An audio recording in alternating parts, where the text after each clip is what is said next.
right, we're ready to start. Okay, hello everybody. My name's Ira Kirschenbaum. I am the editor-in-chief of the Journal of Orthopedic Experience and Innovation. We have a very exciting session tonight about a special kind of advance in bone tendon healing. I feel that this is going to open up a lot of eyes and to a new technology that is really changing the game. We are really fortunate to have two amazing panelists. I'll introduce them. I'll have them introduce them both themselves. Ashish, you want to start off, please? Yeah, hi, good evening, good morning, everybody. My name is Ashish Gupta. I'm a mad keen shoulder surgeon, and I live and practice down south here in Brisbane, in Australia, down under. I'm in private practice. I run a large academic institute, which is called Quasar, which has almost 100 people who are doing specific, just dedicated research towards shoulder surgery. I run a tech company, which is an AI data analytics company called Akuna, where we build planning softwares and look at outcome analysis. And I'm very excited about this current technology, which we're going to talk about today. So thank you for having me on the panel. Nikhil Verma. Nikhil?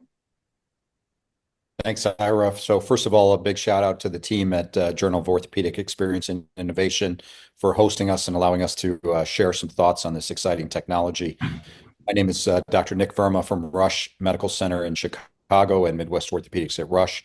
I'm the director of our Shoulder and Sports Medicine Fellowship and our Division of Sports Medicine and Shoulder, as well as head team physician for the Chicago White Sox. My practice is sports medicine, but heavily upper extremity focused, and have a long interest in studying rotator cuff procedures outcomes and trying to improve outcomes for our patients. Statement. Excellent. Sorry Well, we need everybody to mute themselves, please. Maybe you just have to If you call. can. Hold on. I will take care of that in a second. Hold on. Okay. I'll have to deal with it myself tomorrow. Hold on. There we go. Mute. There we go. All right.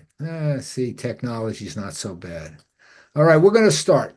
I want to ask a question. So tell us about this technology. Tell us about the idea of how tendons are to heal to the bone surface, and what is this all about, and why does this represent a bit of a change from what we've been doing?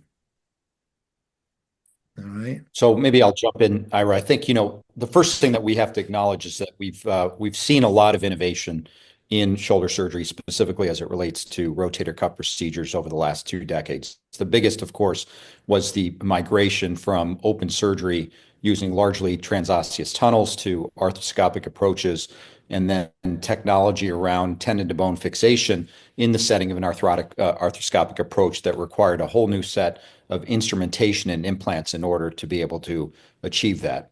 I think as we look back on that history of innovation, the one thing that we have struggled with is, even though we've gotten better in doing this in a minimally invasive fashion, we've gotten better with our techniques. We can do these procedures relatively rapidly now. They've become fairly commonplace in the outpatient environment. We really haven't moved the needle in terms of outcomes for patients. And the one area where we haven't moved the needle specifically is tendon to bone healing. And that is despite the fact that anchors have seen drastic innovation over the last 20 years, to where the mechanical pull-out force and the ability to develop constructs that far exceed the strength of the normal tendon to bone interface has occurred. And so we really have maximized what we can achieve from a mechanical standpoint. And so all of the new interest now is, how do we move the needle on the biologic standpoint? As you know, that interest is largely focused on over-the-top implants, which are collagen-based in most cases, some synthetics or xenograft type products, and some have really accelerated, largely based on their ability to be delivered in a timely and efficient fashion, simplifying the technique for surgeons. But we haven't really seen widespread reporting of outcomes in terms of how those work. When we think about collagen patches, it may solve one problem in a small percentage of cases, which is tendon deficiency. But in most cases, you're really not working with a tendon deficient situation. You can get the tendon back down to the bone. You just need to get it healed there. And even when you do get it to heal there, it's not healing in a normal architecture. You're getting scar. You're not getting normal tendon, which doesn't function well. It doesn't biomechanically distribute the load, and it doesn't hold up over time in the same way that a normal tendon bone interface did. And so this is really where our interest came in terms of how do we maybe look at more closely tendon to bone healing and normalizing that architecture rather than just trying to add collagen to make the collagen thicker in a situation where that's maybe not necessary. Excellent. Ashish, some comments on this? I think what Nick's saying is quite true. And one of the things in my hands, I've never done an open cuff repair, so maybe I'm a bit younger than the rest of the audience here. People say open cuff repairs do equally well, and I'm like, sure, open ACLs do equally well as well. So as we've gone in this journey of arthroscopic cuff repair, for me, the technology in terms of anchors, devices, and techniques, I think has reached a ceiling effect. For me, the biggest thing which was deficient in my practice is biology, because at some stage now, I've maxed out the surgical technique and the surgical progress, which I can impart to a patient. And I'll show some of the techniques which we've developed here in terms of rotator cuff repair, but it was the biology which was deficient. Now, I've tried collagen patches, which we put on top of the tendon or we put below the tendon, but to me, it kind of defies logic how you can get regeneration through these collagen patches and get adequate blood supply to get that really good quality tendon to form again. We've done a lot of work here in our lab at Quasar as well, looking at 3D printing scaffolds and what we call the rotator cuff in Brisbane in our lab is we call it an organ, because there's a muscle-muscle junction, there's a muscle-tendon junction, there's a tendon-tendon junction, there's a tendon-cartilage junction, and cartilage-bone junction. And for me, which was really important is how can we get these tendons to heal better? And so that the enthesis, which is the tendon to cartilage and cartilage to bone junction, how this can form adequately to give us the strength so that patients can function normally. And it's not just crappy Sharpies fibers which are being laid there, which don't have the strength and endurance which the cuff normally requires. So I think the technology here in terms of biological augmentation is something which is deficient in the market today. It's deficient in the armamentarium of surgeons, and the only way we deal with biology is in the form of collagen patches. And I think putting biology where we need it most, which is at the tendon bone interface, is something which is very interesting to me. And I think this is definitely one of the game changers in the rotator cuff repair business, so as to say. And Ira, I would add to that, biology as developed in a lab certainly has value. But where we also struggle is how do we translate that biology into a usable format that fits what we do in the surgical environment? How do we integrate it into the way that we do surgery and make it reproducible such that it can be expanded to more widespread use? And that's clearly been one of the deficiencies in much of the biologic space that's been delivered. We work a lot on what do we need. We don't work as much on how do we get it where we need it in a reproducible fashion. And I think that that's a unique aspect of this product that that really fits the bill in terms of what Ashish just spoke about from a biologic standpoint, but also is what surgeons want, which is how do I do this in a technically efficient fashion? So I have some slides that I can use to introduce the topic. If you think this is a good time, I can certainly share my screen. It's great.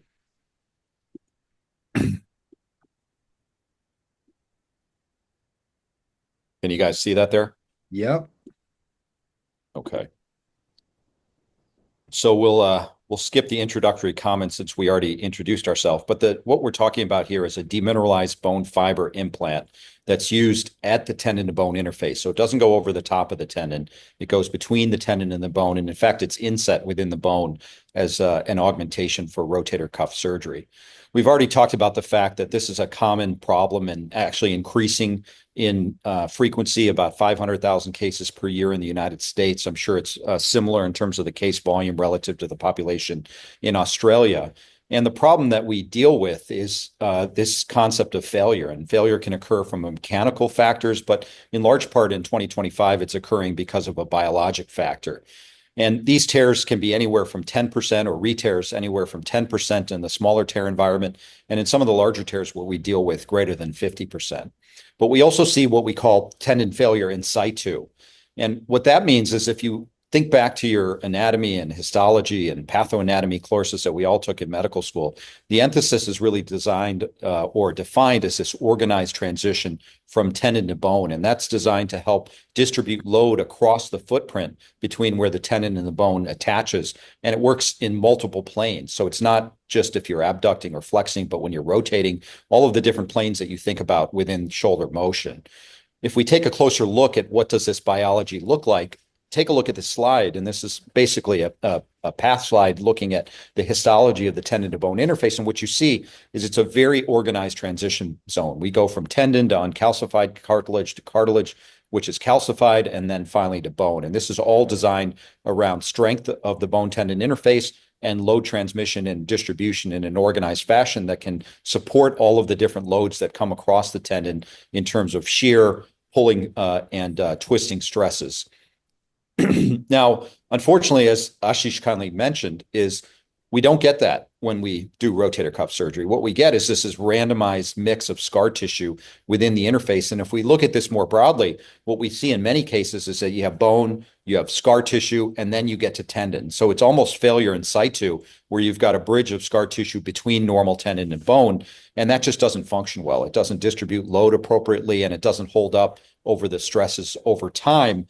And the idea is how do we more normalize that to improve outcomes for the patient, both in terms of clinical outcomes, in terms of the percent of tendon healing, but also potentially in terms of accelerating or improving on the outcomes following rotator cuff surgery so patients can feel more normal and function more normal, which is at the end of the day what they want.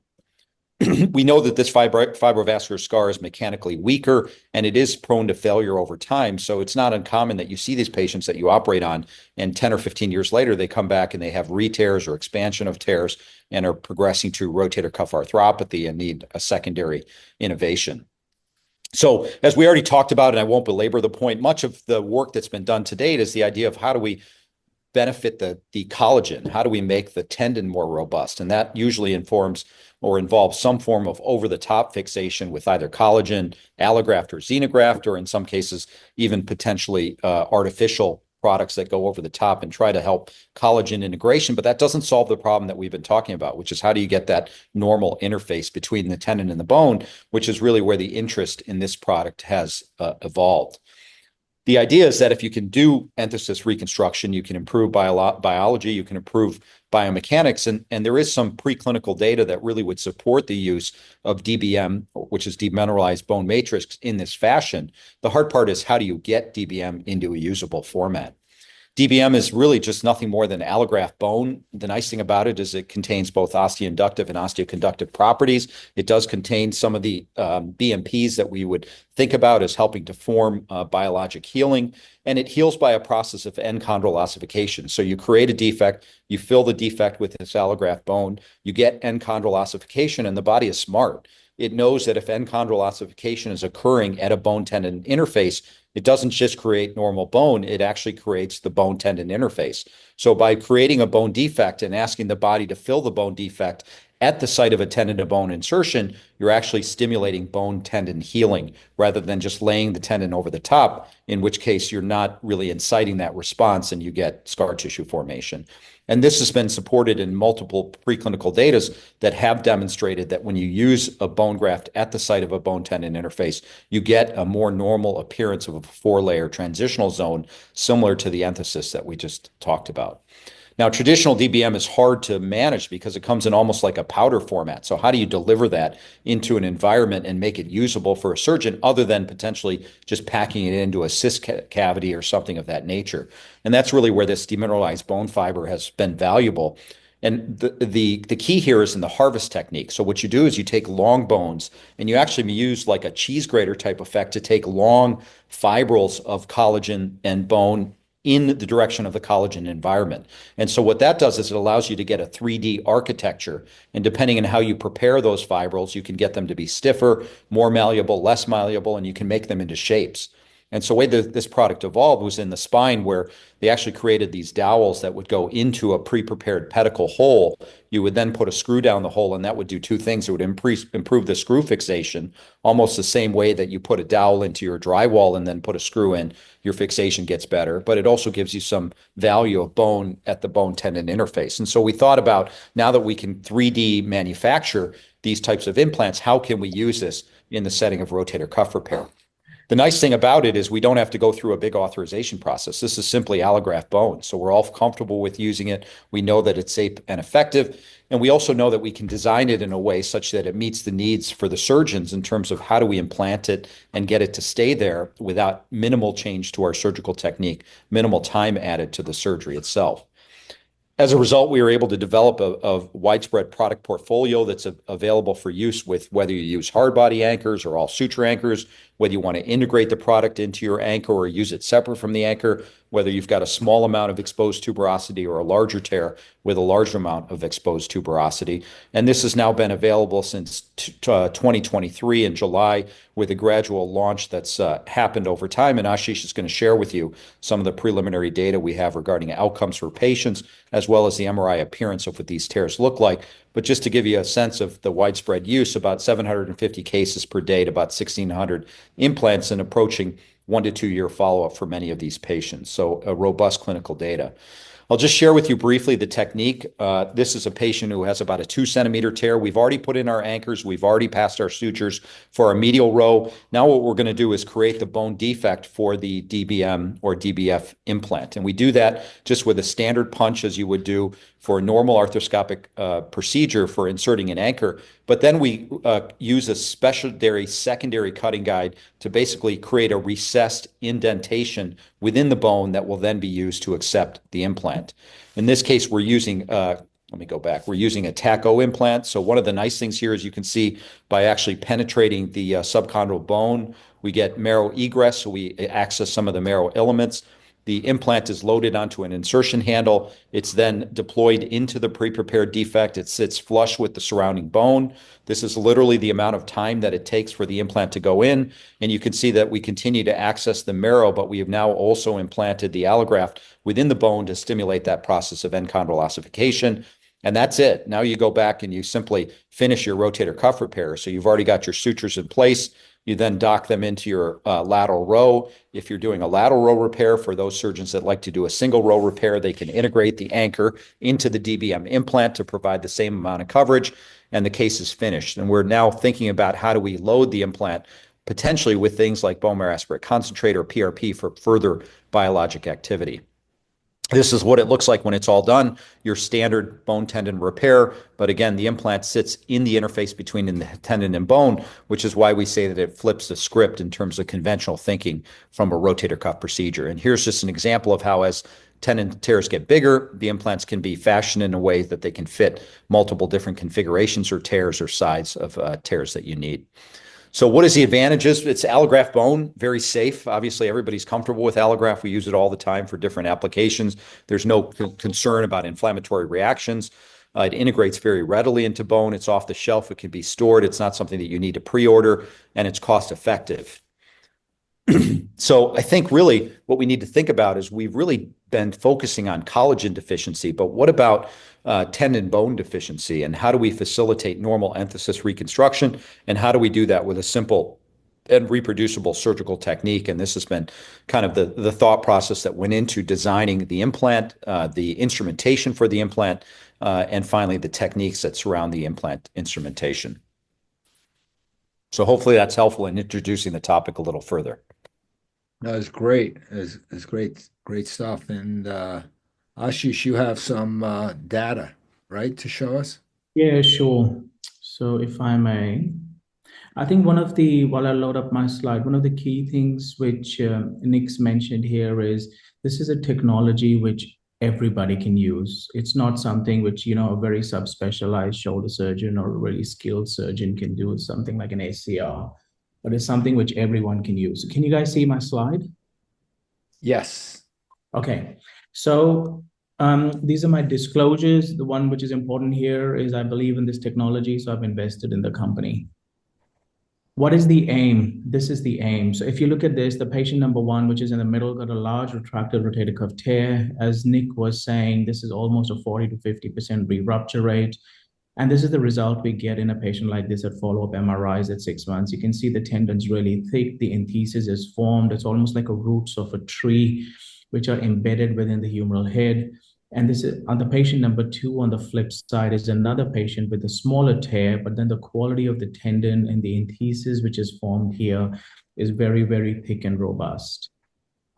We know that as we have more fatty infiltration, the re-rupture rate for cuff tears increases dramatically. So there's a lot of factors in rotator cuff repair. And in my journey over the last 10 years, we've done a lot of work looking at preoperative assessment.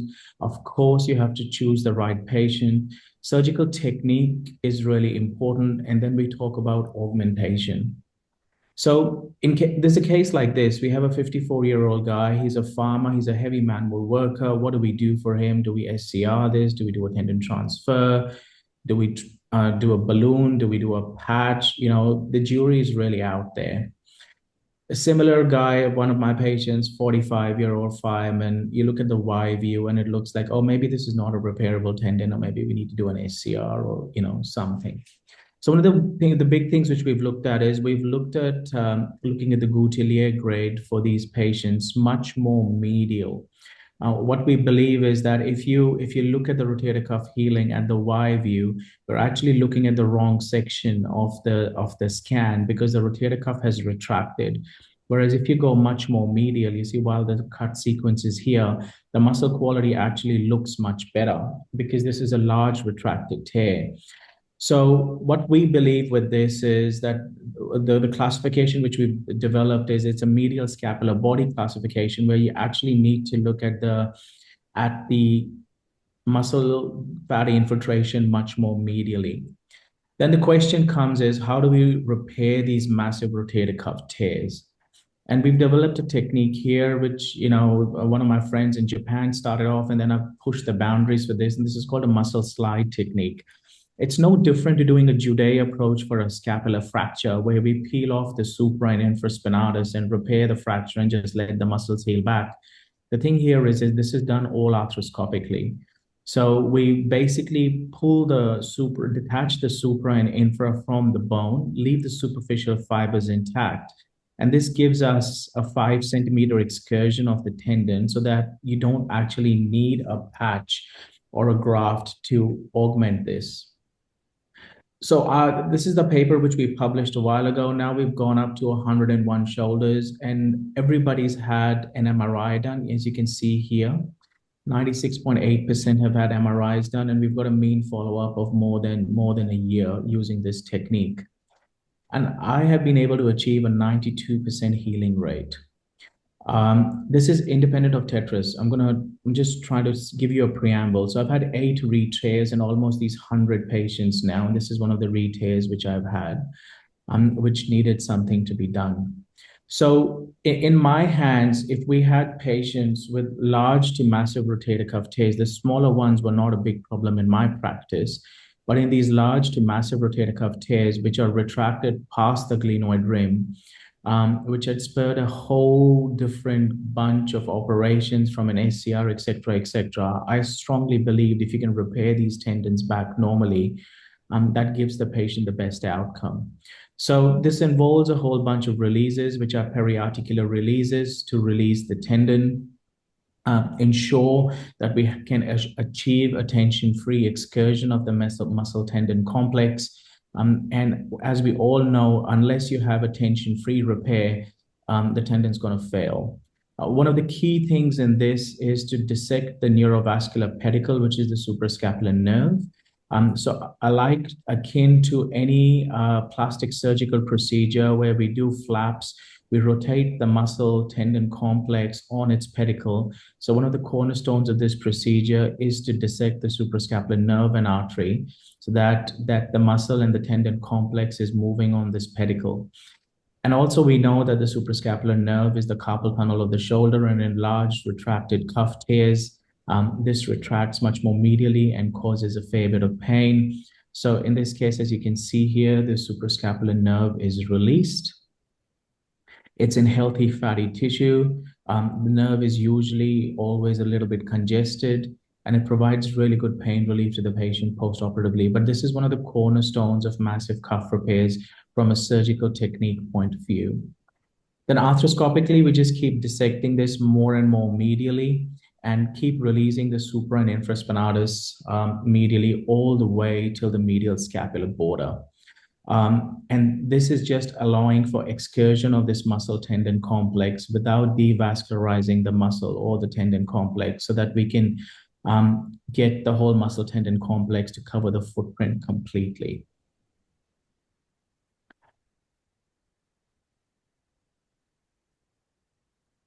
So when I finished this part of the operation, I was still not happy with the amount of excursion I got with this. So then what we do is we make a small mini open approach and we split the fibers of the triceps horizontally. So you're not destroying the triceps at all.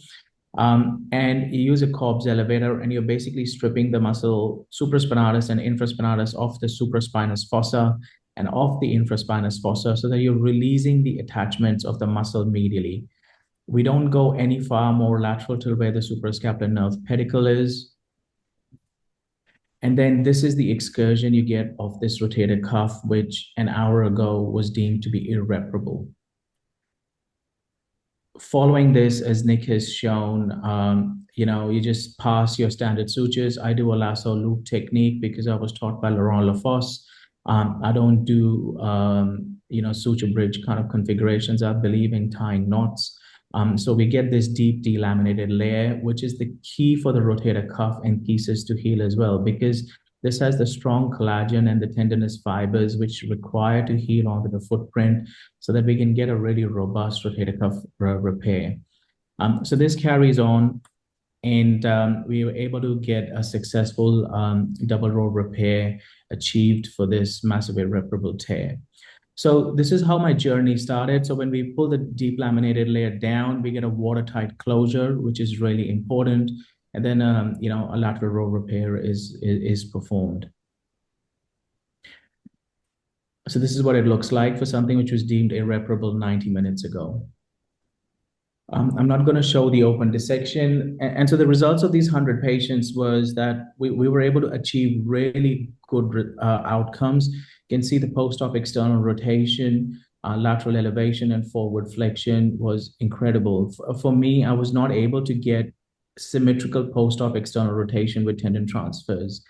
If we look at the patients with pseudoparalysis as well, we were able to revert pseudoparalysis in these patients, which makes sense because if you can repair the cuff, the pseudoparalysis should get reverted. So it was a very powerful technique in young patients. The most important thing was we were able to get strength back.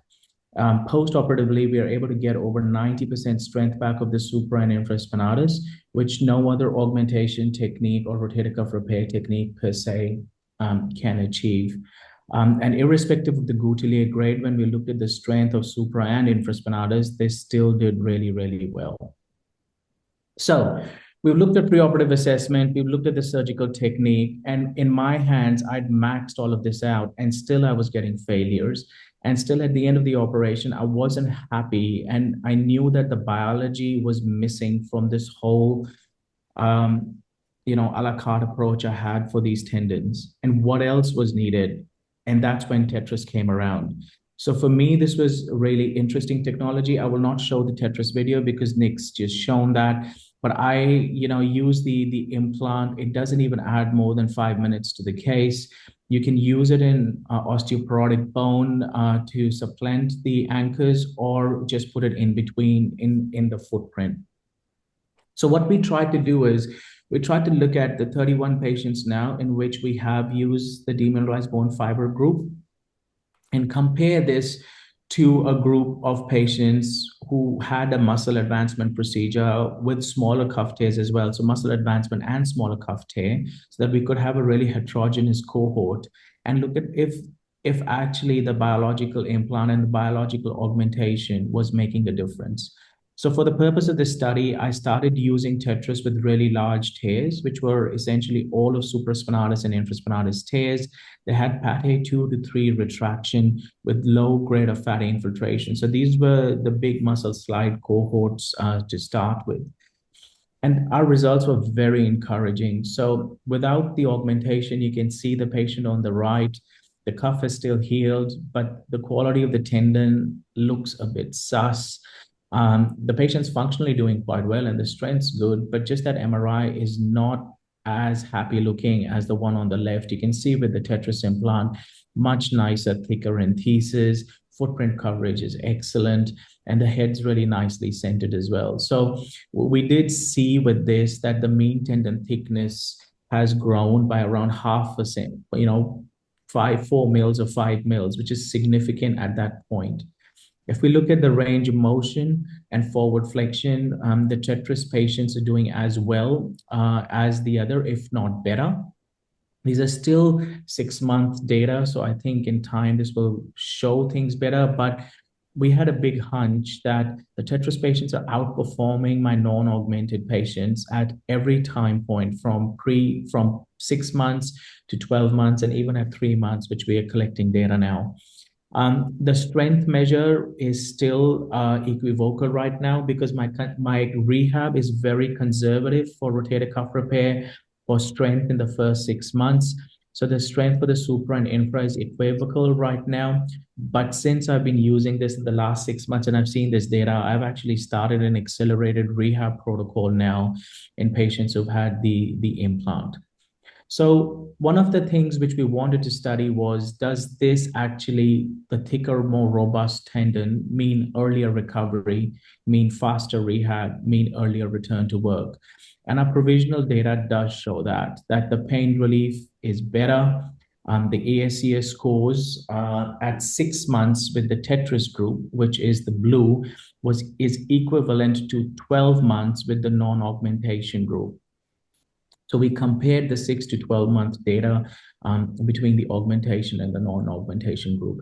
If you look at the constant score as well, which is a good measure of functional outcome and strength, we're achieving strength at 6 months, which I was achieving at 12 months. So I've actually started counseling my patients now that they're going to get back their full strength and function at 6 months, which they were getting at 12 months, which in everybody's game is a game changer.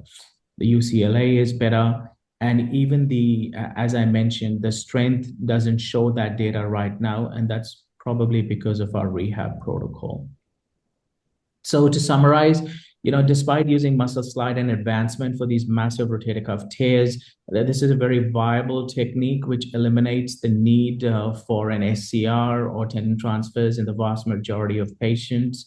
And this, in conjunction with demineralized bone fiber implant, leads to an excellent enthesis formation, and the results at the 6-month mark are very, very promising. We've submitted the original results for publication, which is going through a peer review process, and we should hear, any week. But we do need at least a 1-year follow-up on all the patients in the future. But the early results are extremely promising. Thank you all. Right. That was great. You could unshare your screen there, Ashish. All right. I think there's a technical problem there. There we go. All right, we're good. We're back. So there's a couple of questions from the audience. Let's go through them first. Bill Curtis, you had a question. If you want to unmute yourself, maybe show your video, maybe not, depends upon how you feel about that. And you had a couple of questions. Bill, if you're still there. All right, I'll ask. Oh, yeah, there you Still are. here, just laying down and watching the show from a relaxed position. My question was, rotator cuff tears, are they really enthesis failures? And my second question would be, does the panel or the physicians here believe this implant on a single row might be superior to no implant on a double row? Thoughts? Well, I guess I'll start. I think that we see both, Bill, types of failure, right? There are definitely younger patients with healthier entheses where you do see tendon failure. Those are patients where you get in and there actually is a stump of tendon remaining on the bone, and you get a tendon failure, typically in younger patients with traumatic tears. I do think that a large portion of the older patient tears are enthesis failure, and that the tendon really does rip directly from the bone. And as you know, there's there's a vast amount of data that has looked at the vascularity at the tendon bone interface that shows the loss of vascularity over time. And so I do think that that's a component of it, but I think we see both types of failure, and we probably are addressing the second type, enthesis failure versus tendon failure, with this procedure. In terms of double row versus single row, I don't know the answer to that. I mean, obviously, that's a long-standing debate. Some people to this day will argue that double row and single row are equivalent, especially as you do things like triple loaded anchors and and placing your anchors more at the lateral aspect of the footprint, different stitch configurations, as Ashish showed, to maybe expand your coverage. And so I think at the end of the day, the goal is whether you're doing single or double row is probably not the right question, because both of them in a conventional format are going to get you scar. And the idea is, can we still get healthy tendon? And you're right, maybe if we get healthier tendon bone interface, that we can decrease our anchor burden by doing it in a single row format. That's certainly hypothetical at this point. Yeah, Bill, for me, I would echo what Nick's saying. Younger people have transtendinous ruptures, which are traumatic injuries. Older patients, some of them who are diabetic or hypothyroid or smokers, also get transtendinous ruptures because just the quality of the biology is really poor. In my practice, and I'm sure for most of the physicians out there, a rotator cuff repair is a big undertaking for a patient. Not because the surgery takes 60 to 90 minutes, because the rehab and time off work is a long process. So when I'm dealing with a rotator cuff repair, I want to throw the kitchen sink at this and be able to guarantee the patient that they're going to get a good result. Now, if that means advanced arthroscopic techniques, if that means double row anchors, if that means adding biology to it, I want to do everything I can as a surgeon to guarantee that patient that they will be able to get back to heavy manual lifting at 6 months. And if a single medial row achieves that, then that's fine. In my practice, in my hands, I would like to do a double row repair on almost every patient. I don't think a lateral row anchor, if you use one anchor, makes that much of a financial difference to patients in compared to the time lost out of work. So I do believe that augmentation with biology here will give us a stronger enthesis. But I would find it hard for many people to use it only as a single row repair. There can be associations with this. Like I was in India doing live surgery just 2 days ago, and a lot of people were asking me about this because of the cost relationship. Can we use the DBF fiber and not use a lateral row anchor? So this was exactly what was asked. And I said, currently our data supports the use of this with double row anchor, but in time we can see. Yes, Thank excellent. you. Sean McMillan, nice to have you on board. If you're available, you want to unmute and unvideo and ask your questions? Yeah, thanks, Ari. Hey guys, this is great. I put a couple in. We're going to do more. We're about to go through the VAC committee at the hospital because right now it's mainly surgery center. So one of the whisper down the lane things I got back from some of the colleagues I have is like, how much does this really change the outcome compared to just doing like a crimson duvet or a really good, bony decortication and getting bleeding from that side to help the enthesis? Has anyone looked at that, or how do you approach that when it's going to come up in your VAC meetings? Yeah, I might take that one, Sean. I think that's a very good question because I was really skeptical of this, and I do crimson duvet, and I used to use multiple, some people call it nanofractures, some people call it microfracture. I used to really pepper pot the tuberosity to ensure that we had a lot of bleeding, and that was my control cohort. So that's the control cohort of the 30 patients, which we did that on. Everyone had a crimson duvet. And I think with this, there's a definite difference. As you can see, the quality of the tendon is so much better. So I think the data for me, at least at this point, is very, very supportive of the fact that this does more than what just the crimson duvet does. And as Nick was saying with Gus's paper, like DBF was just positioned as an interface between the tendon and a bone for some of the other studies. It was just laid down.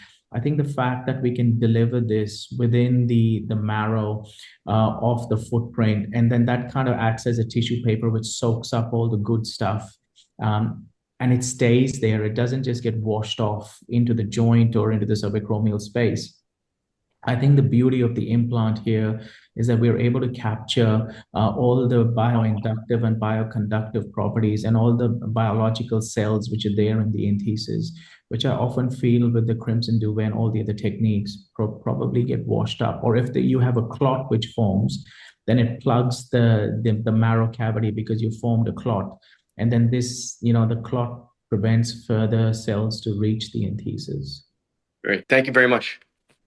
Yeah, Sean, I would just add to that two things. Number one is that DBM in itself is a biologic, right? We know that not only does it contain just bone, but it contains DBMs and contains other factors that stimulate bone healing, number one. And number two is I look at one as being a vascular access and the other one as being truly stimulating an enchondral ossification reaction. I think that's the key difference. And it's probably based on the size and the fact that you're putting in a bone substitute that allows that process to happen.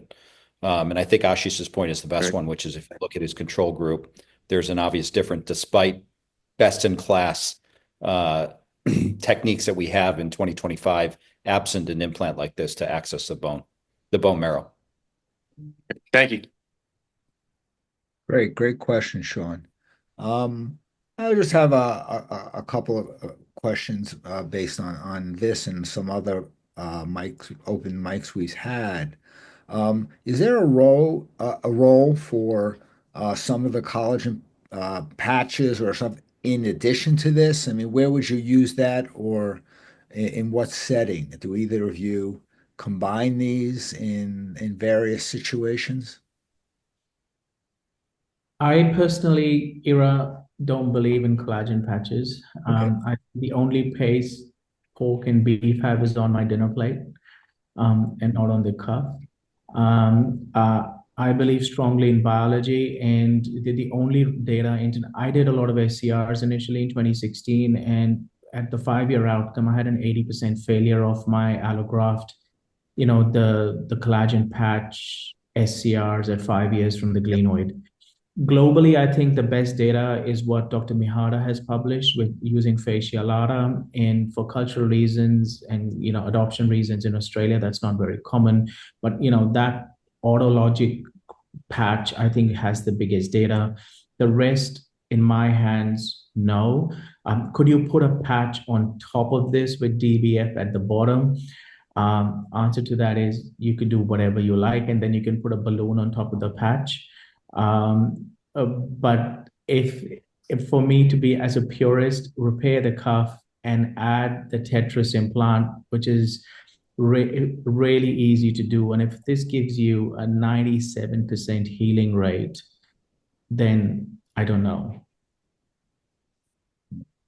Ira, what I would say is I think Ashish's analogy of the rotator cuff being an organ is really a nice way to think about it, right? And the organ has three parts. It's got muscle, it's got tendon and tendon interface, and tendon to bone interface. And you can have deficiency at any of those parts.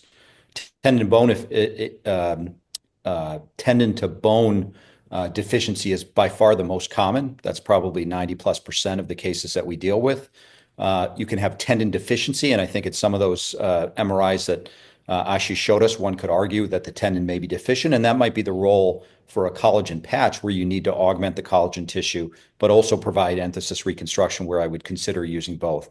And then you have muscle deficiency. And if you have true muscle deficiency, and Ashish brings up a good point about how do we measure muscle deficiency, if that really exists, then I think we're in the realm of tendon transfers where you need to bring in an external power source or reverse arthroplasty. So I think if we think about it algorithmically in terms of what's missing and what do we need, we can probably identify a better way of making decisions about how to manage these patients rather than the hodgepodge that exists right now. Any barriers to technically to using this in certain situations? I don't see any, but are there any rotator cuff situations that are much more challenging than others? Ira, the beauty of a disruptive technology is the simplicity of its use and wide scale applicability, right? I truly believe this is disruptive technology because any surgeon who can do basic arthroscopy can put this implant in. So I actually do not think there is any barrier in a technical aspect to be using this. And the other beauty of this product in my hands is that if the bone's really osteoporotic or osteopenic, you can put the implant in and then put the anchor within the implant, which really augments the bone quality around the implant so it prevents it from pulling out. So for me, the beauty of the Tetris is it's a basic arthroscopic skill. The fellows can do it. Almost everybody can do it compared to a very complex undertaking like putting a patch or an ACR, which is a subspecialized skilled procedure. And that's why I truly believe this is a disruptive technology in the cuff market now. It's excellent. It's really, really excellent points. I mean, we followed this technology for the last couple of years in the journal and found it very exciting, which is why we reached out to have this open mic. What I'd like now is for each of you, please, just to kind of give us a sum up of what's next. What are some of the studies that need to be done? What are some of the challenges that the company has in getting further adoption? Maybe we'll start with Nick and we'll bring it home with Ashish. Sure. So in terms of what next, I think, we have the basic science data. The data is there in terms of the why would you do something like this. I think the technique, as we've talked about, has really brought it down to a level where it can be widely applicable even to the surgeon who does the occasional rotator cuff repair. And I think now with Ashish's data that we have fairly robust clinical data that is showing us that we improve our outcomes. So what's next? I think what's next is what we always have to do in this day and age, which is to show that what we're seeing, for example, on MRIs, et cetera, are translating into better outcomes for patients in terms of how do they feel, how are they doing, how are they functioning? Because at the end of the day, we're in a world now where patient-reported outcomes are ruling the day with regard to what makes sense and what doesn't make sense, and more importantly, what people will pay for and what they won't pay for. And I think as surgeons in the healthcare community, we really are the stewards of the healthcare dollar, and development for the sake of development just because we need a new widget doesn't make a lot of sense. I think that unfortunately, even in some of the techniques that are more commonly used now for collagen implantations, if you look through the data, there really is none to support the use. The use of the implant is based on the technique of the implant, not on the data of the implant, down to why was the material that's being used for the implant selected? And is it the right material for use in the case of some of these collagen patches? So they've been built around techniques, not around solid data. And so I think from a Tetra standpoint, that's really our goal, is to be able to put the data first. And you can see that very early on in our lifespan, with Ashish's help, we've been able to do that. Ashish, before you start, I think Peter Howard had a comment. Yeah, thanks for hosting this, guys. This is great. I've been using the product for around a year or so, and I'm a community sports guy, mostly upper extremity, but I do other cases such as gluteal repairs, um, distal bicep or Achilles repairs with this device. And I've had some failures. We're talking about patches versus this particular product. The patch doesn't really carry any sort of cellular signaling factors like this product does. And I've always dreamt of, could we get like a glue, crazy glue that we could squirt between the tendon and the bone that would carry cellular signaling factors? And that would be a drug, and that's a very difficult thing to develop. but this is probably the next best thing. It still carries those signaling factors and it signals the tendon to heal to the bone. I've been a big adopter of patches, and I've seen failures of the patch where the patch is intact, sitting on top of the cuff, but the tendon underneath on the MRI is not healed.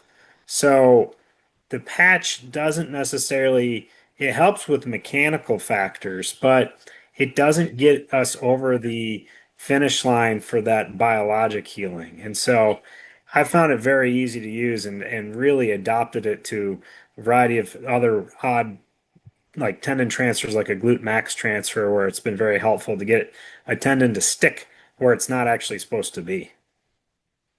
And I think, thanks for the comments, Peter. I think the other thing is based on what we talked about early on with the ability to mold this into different formats. I think that will open up a widespread use case for things like ACL reconstruction, with the big interest in quad reconstruction at this point, or hamstring repair or gluteus repair, or other areas where we sustain the same problems with bone tendon healing that are not unique to rotator cuff.